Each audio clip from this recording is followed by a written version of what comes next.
Faith is believing in something you can't see, you can't feel, something that can't be proven. Then how do you know which is the right faith? I think that's a gut thing. I don't think about a right faith. I think about what resonates with me. I feel authentic. It brings me peace. I think there is no absolute truth in any religion. I think it's a matter of subjective experience. I kind of just trust my intuition, trust my gut. You just know. You just gotta follow it. You just gotta follow what you think is your faith.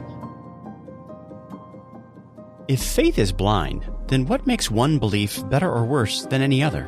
And if it's just a leap in the dark, why should any of us feel obligated to believe anything at all? My name is Shane Rosenthal. I was raised in a Jewish home but became an atheist at a very young age. Later, as I began to question things, I ended up losing faith in my atheism and converted to Christianity. Since that time, I've never stopped asking questions, and I've spoken with authors and scholars from all over the world in order to explore the beliefs and ideas that shape our lives.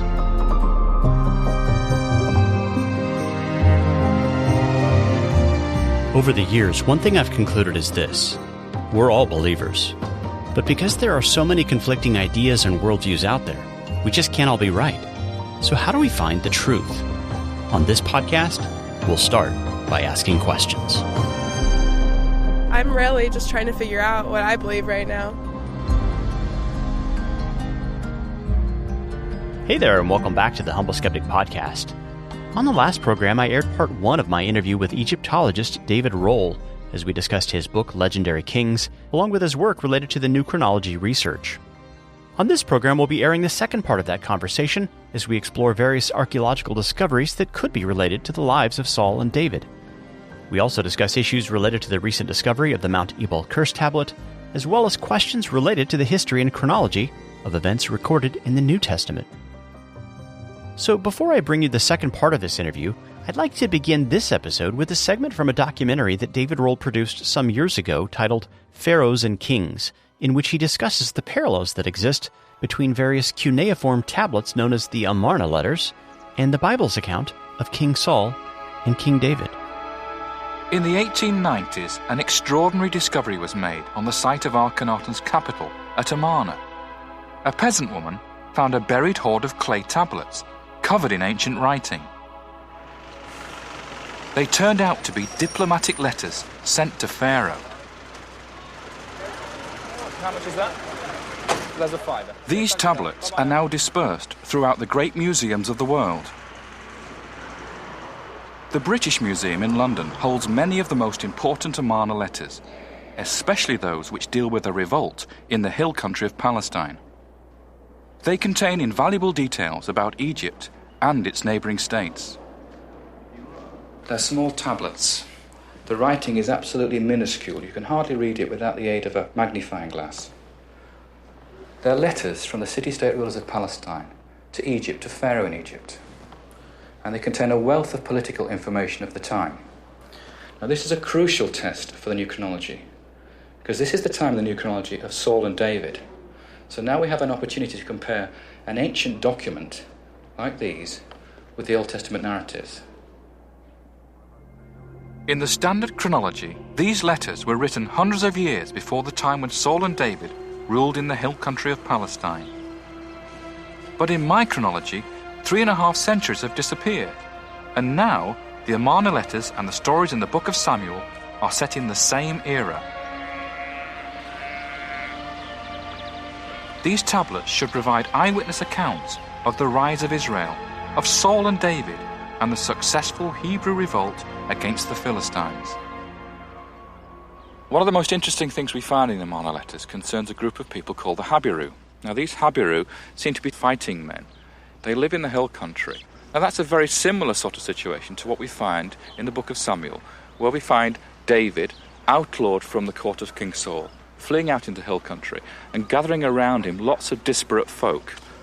And these disparate folk form into an army, a veritable band of soldiers, 600 men in fact.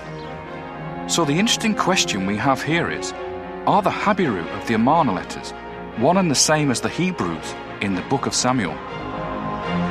The problem is, there's about 300 years difference between the Habiru of the Amarna letters and the Hebrews of David's time. But in the new chronology, of course, that 300 years disappears. if the Habiru are the Hebrews, they should also be linked to King Saul. In the Amarna letters, the Habiru chieftain is called Labayu. Now this Labayu is the ruler of the hill country where we are now. Now that's exactly the same area which King Saul rules over. So is it possible that Labayu and Saul are the same person? There's an Amarna letter in the British Museum in which Labayu complains to Pharaoh that he's being maligned by his enemies, when all he's done is to recapture his hometown from those unnamed enemies. The account of Labayu retaking his hometown is very similar to a story we find in the Bible. King Saul recovers his hometown from the Philistines, and that place is here. In the Bible stories, we hear that Saul's hometown, Gibeah or Jebah, there was a high place, and this high place was a sacred area. And in the high place, the Philistines erected a standing stone, what they call a netziv. And I think we've got it here. There seems to be a socket down here, which, well, I don't know, it looks to be about the same size as we'd expect for a netziv, about 25 centimetres. More sockets up here for standing stones as well, another one over there. The whole of this sort of area is facing east towards the rising sun. I think this is Saul's high place. At this point, you're probably asking yourself, what's this guy actually saying here? He's saying that King Labayu of the Amarna letters is the same as King Saul in the book of Samuel. But the two names are completely different. How can that be? Well, what you have to understand is this. The name Saul, Hebrew Shaul, means asked for. The people came to the prophet Samuel and said, we want a king like every other nation. So he was asked for by the people to be their first king. So it's a traditional name. It's not actually the name he was born with. So he must have had another name in life. And I think that name was Labayu. If Labayu really is Saul, can the Amarna letters shed light on the most dramatic event of Saul's reign? The final bloody battle on Mount Gilboa in which he perished. In one Amarna letter, we learn that Labayu also died in battle, and in the vicinity of Mount Gilboa. The Battle of Gilboa was a complete disaster for the Israelites. King Saul himself was killed. The army was decimated by the Philistine forces. I've always wondered why that actually happened, given Saul's superb position. Here he is on top of the mountain with his forces. The Philistines are down in the valley. They had to come up and meet the Israelites, and yet they won and the Israelites lost. Combining the information from the Amarna letters about the fate of Labayu and the Bible account of King Saul's death, I think I can piece together what really happened here. It's just one short line in a letter sent to Akhenaten that makes all the difference. This is the clue which tells us what happened to Saul and his army. It mentions the citizens of a place called Gina. Now, Gina is the ancient name of modern Jenin, and Jenin is down in the valley there on the southern slopes of Gilboa. And it says that these citizens betrayed Labayu, King Saul. And I think these people actually collude with the Philistines and allow the Philistine archers to come up to the rear of the Israelite army to attack and kill King Saul. In David's famous lament over the death of King Saul, he curses the battlefield where the first Israelite king met his end. He calls the place treacherous fields, Hebrew Sede Tamit. Why treacherous? The Amarna letters give us the answer. Saul died on Mount Gilboa because he was betrayed by his own people.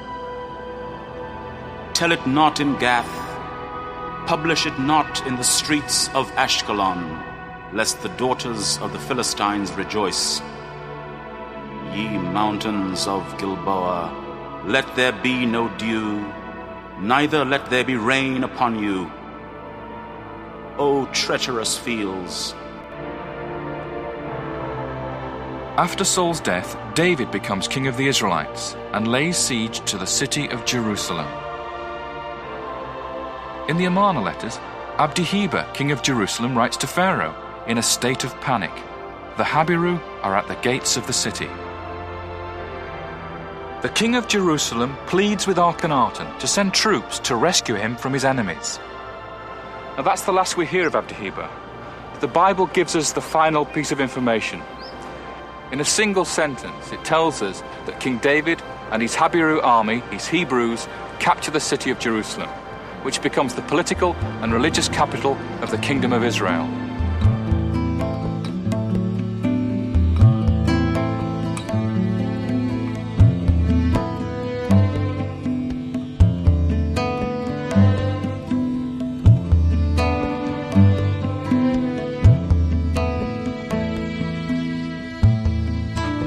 In his most recent book, David Rohl explores in much more detail all these fascinating parallels between the biblical story of Saul and David and the official correspondence we find in the Amarna letters. And so I decided to ask why, since these parallels were so striking, that they hadn't been noticed by other scholars of antiquity. According to David Rohl, it all goes back, once again, to the chronology.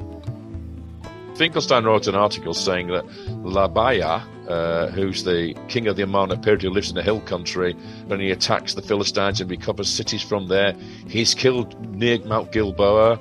He has a son called Mutbal, and the only surviving son of King Saul is Ishbal. Both mean man of Baal, one in Canaanite, one in Hebrew. You have so many comparisons between the two. Israel Finkelstein says that Saul is the last Labaya.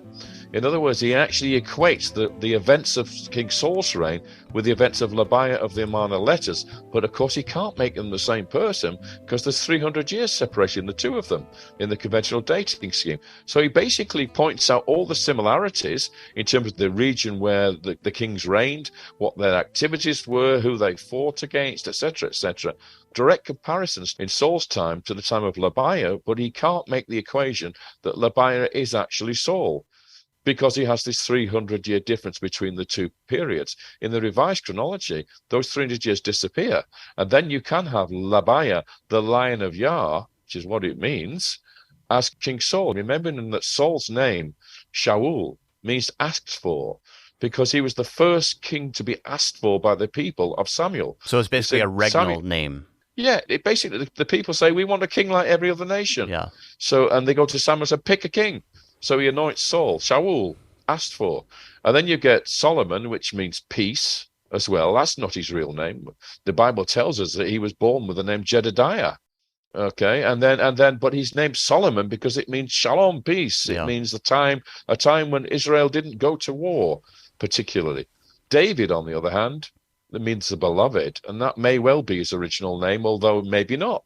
So, but you say that there is maybe a reference to David in the Amarna letters. There's a name like Daoud or something? Dadua. Dadua, that's it, yeah. Dadua, yes. Now, that could well be a Hurrian title that's given to him, because he had lots of Hurrian mercenaries working for him, and they called him chieftain, which is what it means in Hurrian. Some people have argued he's Elhanan, the guy who struck Goliath, because in one section we have this strange anomaly where it refers to Elhan killing Goliath. And that is weird. Is that David? Is David really his birth name, or is that the name given to him by his mercenaries?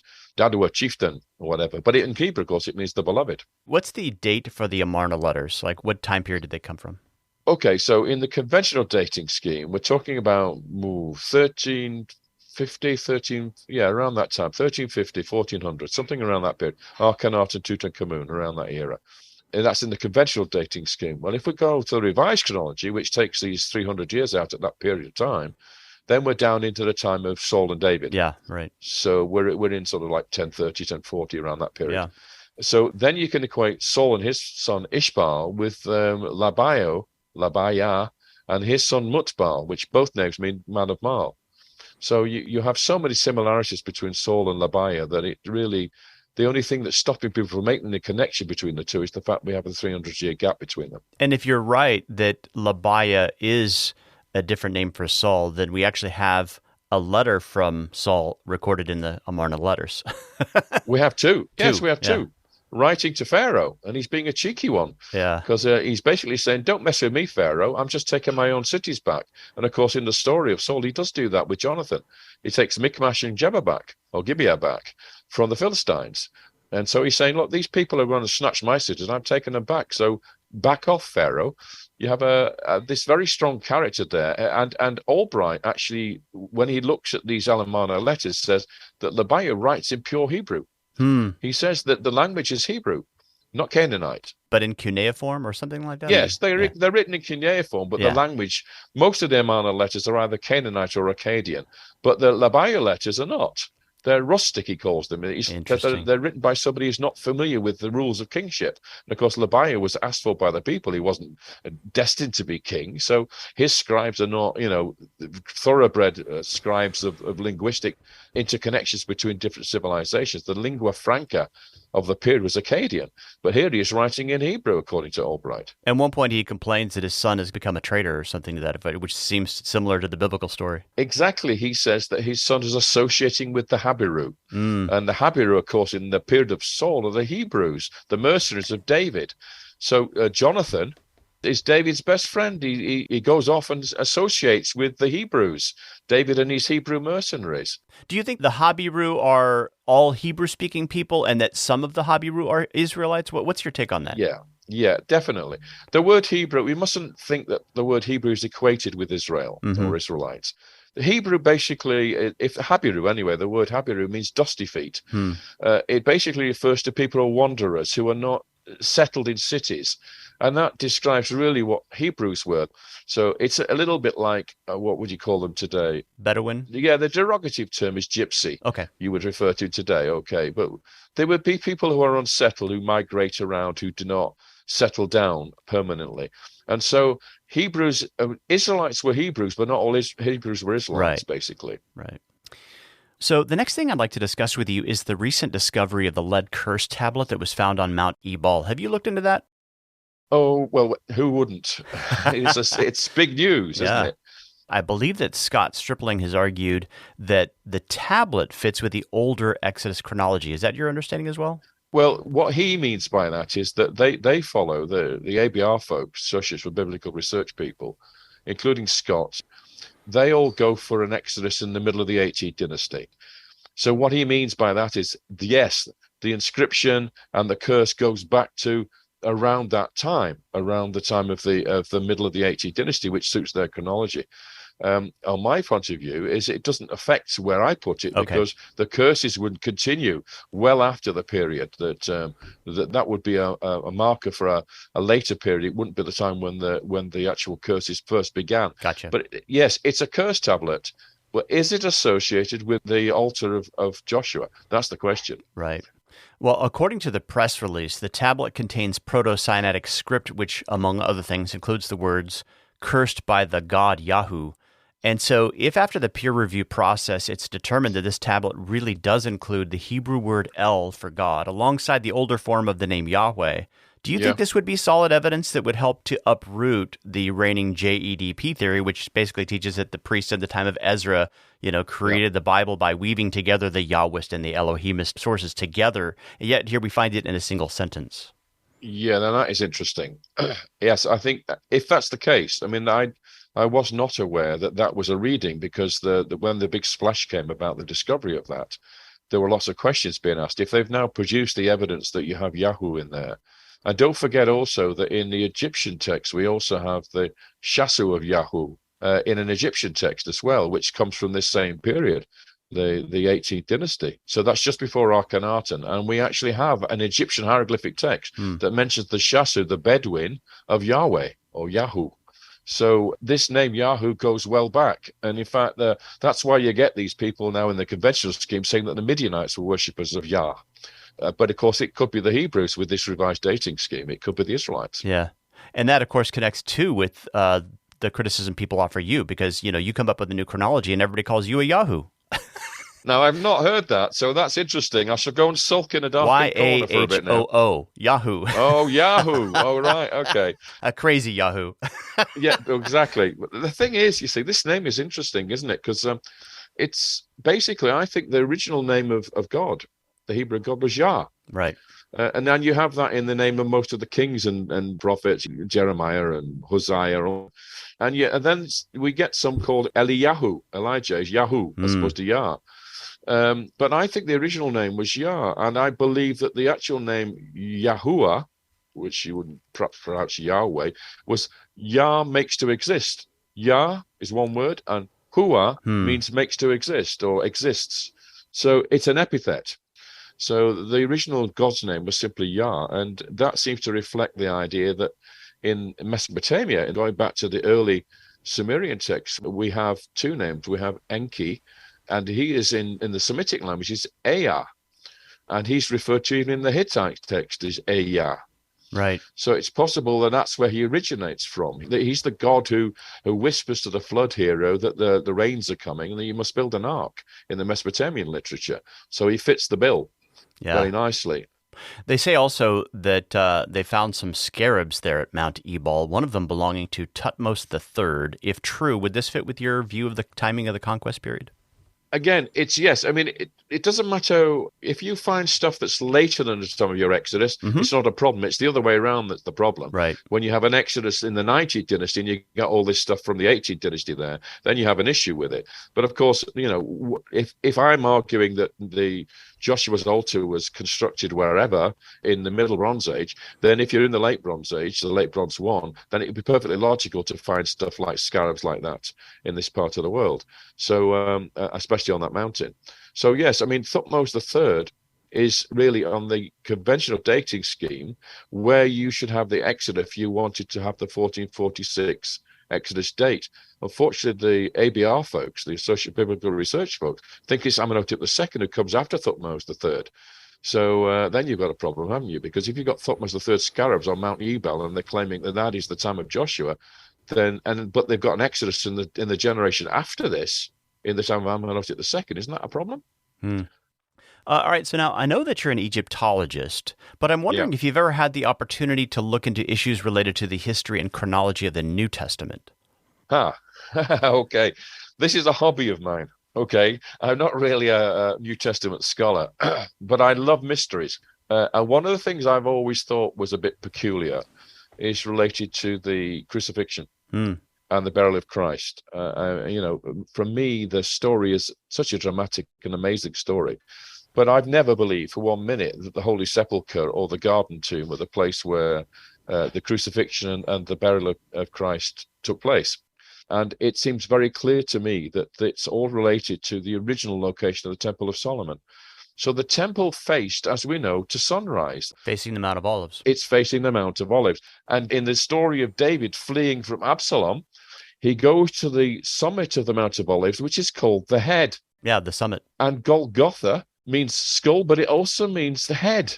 Oh, man. I actually wrote an article on this very topic, and I came to the same conclusion. Yeah, and Calvarium means the cranium, not the skull. Exactly. Okay, and then the more importantly, what you may know, you may not know, but in Roman law, when a crime is committed, where the crime was committed is where you're executed or where you are arrested. Okay, where was Jesus arrested? Garden of Gethsemane on the Mount of Olives. Mount of Olives, okay. And where was the crime? When he came from Bethany on a donkey and he rode into Jerusalem being proclaimed the Messiah. That was his crime. So where did they execute him? They execute him on the summit of Mount of Olives, which is the junction on the road, which is where they always executed prisoners. The Romans was always on the roadside, so people could see the execution. And it's on the road from Bethany to the eastern gate of the temple. Yeah, very similar to my view. The place of execution, in the Dead Sea Scrolls, I found this language of outside the camp. Yes. And there was a place on the top of Mount of Olives that was called the place outside the camp. But it's the sacrificial site of the red heifer. Exactly. And you had the causeway going from the eastern gate of the temple across the Kidron to the place of the sacrifice of the red heifer. And that's the whole point. The crucifixion, everything happens as a sacrifice. It's the atonement aspect of this, which is so special. So you've got all that, and there's so much more about this whole business of Jesus. They've got the Roman laws. It's all tied together. And I actually think that there's a line in John's gospel that is significant for me. It says, Pilate handed Jesus over to them, the chief priests, and they took him, which to me says it may not be a Roman execution site. It may be the place of execution according to the high priests. So if you look at Moses' writings, they would take a criminal to the place outside the camp and they would execute him there in the same place that the red heifer was sacrificed. Yeah, I wouldn't agree with that. I think that, for me anyway, Pilate was the one who handed him back to the Sanhedrin, and they handed him back to the Romans again, as far as I know. We've all seen the life of Brian. We all saw the evidence there. Crucifixion, this way, yes, nice to see you. How are you? Are you ready? Yes, okay. Blessed are the cheesemakers, I think he said. Yeah, blessed are the cheesemakers, for they shall inherit the earth. And then another thing to bear in mind, what happens when Jesus dies? The witnesses, the Roman soldiers, see the tearing of the cloth in the front of the temple. There were two cloths. There was one in the Holy of Holies, and there was another one in the front facade of the temple, the big heavy one. So that all fits as well, and it would make a fantastic documentary. It would. To investigate this whole business. It would. If I do get the funds to do that, I will call you up. Yeah, definitely. And of course, there's a tomb with a big rolling stone outside it, right in the gardens of the point where the Ascension took place as well. And you've got that chapel of the Ascension there, and next door to it, in the garden of the church there, you have a tomb with a great big circular stone that rolled over the front of it, which is from the time of the 1st century. Yep, a lot of parallels to what, I'll send you my article and you can read it if you're interested, but there's a lot of overlap. Good, I'd look forward to that. So now, going back to my original question about the history and chronology of the New Testament, the reason I asked about this is there was a liberal scholar by the name of John A.T. Robinson who wrote a book in the late 70s titled Redating the New Testament, in which he presents a kind of paradigm shift in the way we think about the dating of the Gospels and New Testament literature. He was convinced by the evidence that it was mostly done before 70 AD. And you won't be surprised to learn that most of academia, by and large, ended up ignoring his thesis. Oh, surprise, surprise. But now, a generation later, people are starting to begin to reconsider his thesis. And I'm just wondering if you are familiar with any of that debate. I'm not. Sorry to say. As I said, I'm just an amateur when it comes to the New Testament, but I've got a bit of common sense in my head. And that tells me that there are things in the New Testament that need to be researched because it's not all the way we think it is. Yeah. And it's things like, where was Herod's temple? Where was the execution? Where is the tomb? All those things, are important, and it's a fascinating subject area. I wish I was an expert in it. Richard Bauckham at Cambridge talks about the fact that, you have all these sort of little details in the Gospels that place it securely in Palestine in the early part of the 1st century, with all its people names, place names, architectural details, botanical information. Like John is considered the latest of the 4 Gospels, and he says there is in Jerusalem, by the sheep gate of the temple, a place with 5 porticos. That was later discovered. But that present tense language is interesting. Yeah. This was describing something that is. It's like if I said, there is in New York a place called the World Trade Center with twin towers. That sort of dates the sentence. Yes, of course it does, yes. I just think fear of being ostracized from the academy sometimes controls the conversation. Yeah, well, when have we heard that story throughout history? Yeah. I mean, I'm not saying we can acquaint ourselves with Jesus, but didn't he have the same problem? Yeah. With the Sanhedrin and all the rest of it, Yep. It's always the authorities who want to hold things back and don't want to change. I don't blame them, they base their careers on that. Exactly. And you have scholars who write the standard research works on the Dark Age of Greece, trying to explain away the Dark Age that didn't exist. And the same thing happens in the Old Testament and the New Testament. Right. So it's all a matter of being open-minded and looking at the evidence. My problem is that nobody ever bothers in the academia, nobody ever bothers to actually understand what the new chronology thesis is. Right. They get a few snippets of it and they say, oh, it's impossible, it doesn't work. But they never bother to actually look at it and see what the advantages are of it. So it's the lay public that actually do read my books and say, hang on a minute, this actually makes a lot of sense. Yeah, I started my my podcast with a conversation with my dad, who mentioned in passing that he saw Billy Joel perform at a piano bar in Los Angeles. And when I told my brother this story, he said, well, that can't work because Wikipedia says Billy Joel was here at this time when we were living in West Virginia. Don't talk to me about Wikipedia. Well, it turns out Wikipedia was right, but Billy Joel's own website was wrong. The thing is, when you study history, it's complicated. And you got to think about possibilities. And sometimes, you discover a new fact that opens up a totally new paradigm. And of course, that sort of thing takes time to process and to think through. Well, what's ironic is, of course, Wikipedia has become the establishment now. Right. Because actually, when I had a Wikipedia page, which they've now removed, by the way, because apparently I'm not significant enough to have one, but they insisted that I was born in a place that I wasn't born. I know exactly where I was born, but they decided that I was born somewhere else. And I tried to tell them I wasn't born there. I was actually born here. And they said, oh, no, you can't say that because you're the person, the subject of the page. You're not a credible source. You're not a credible source. You're not allowed to say anything here. So actually, I apparently was born somewhere I wasn't born.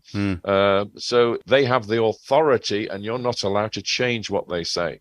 I actually saw an interview with one of the founders of Wikipedia complaining about this very thing. He says it's gone rogue and it's not really trustworthy anymore. It's a good source for, kids at university or school or whatever to get material.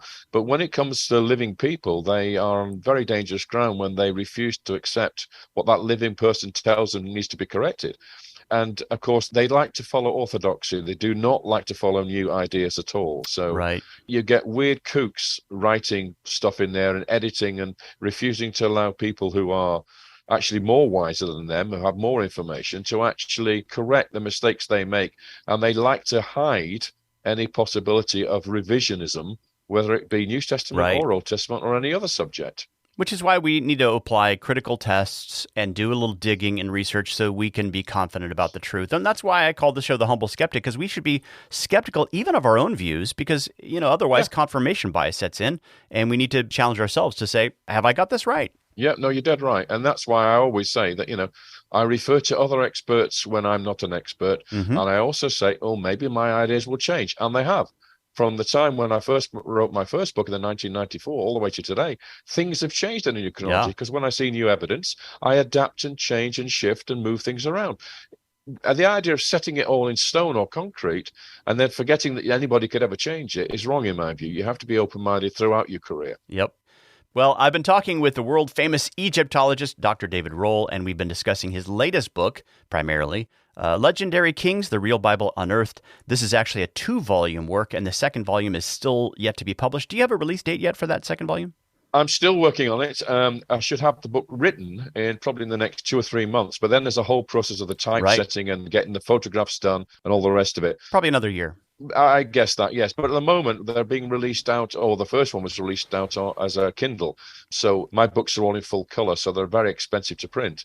So we're actually going the modern way now, and we're actually publishing them electronically. So the next one, the second part of this 2-volume set, will probably be coming out at the end of the year, something like that. All right. Well, since it's Kindle, is it exclusively Amazon that they can find it at? Yeah, I think so. Yeah, okay. But you can read it on anything like an iPad. Right. As well, but in terms of acquiring it, probably Amazon's the best place. Just go to any of the Amazons wherever throughout the world, and you can get it there. Download it. It's actually in 3 parts to make it a little bit cheaper, so they can buy part 1, part 2, part 3 in different sections. Yeah. When they've read one section, they can order the next section. What's fun about a Kindle and what's great about electronic books is you can click on the pictures and make them much bigger, and see the maps in more detail, and you can highlight stuff so you can reference it and come back and find them again. So it has its uses. Well, I'll definitely get in touch with you when your next volume 2 comes out. Give us a hint of what's something you've discovered that you're writing about now that you're going to release next year. All right. Well, when we get to the time of David and Solomon, there's some cool stuff in there, I tell you, including who was Pharaoh's daughter who married King Solomon. So we've got some exciting stuff there to look at, and it's amazing, to be quite honest, because it's all related to the 90th dynasty pharaohs now. So we have a very new way of looking at the time of the United Monarchy period vis-a-vis the 90th dynasty in Egypt and the great pharaohs like Ramesses II and Seti I. So we have information in the Bible that Solomon marries an Egyptian queen, and you argue that there's actually archaeological evidence for an Egyptian queen residing in Jerusalem. There's more than that, because she is the only princess in Egyptian history with a Semitic name. And why? Because she was promised before she was born by not her father, but her grandfather, that she would then marry David's son. And so when she was born, she was given a Semitic name because she was destined to go to Jerusalem. Fascinating.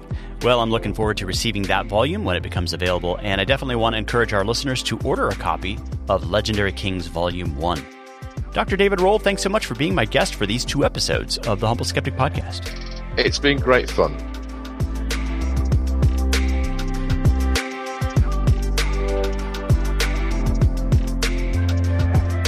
Well, folks, if you're interested in exploring some of the issues we've been discussing a little more deeply, as always, be sure to check out the show notes. I'll include links to Dr. Rohl's books along with other relevant resources, including the article I mentioned in passing about the location of Golgotha. You can also find many more articles and resources, as well as other episodes you can listen to, simply by heading to humbleskeptic.com. That's humbleskeptic.com, and I look forward to being with you again next time as we explore the beliefs and ideas that shape our lives.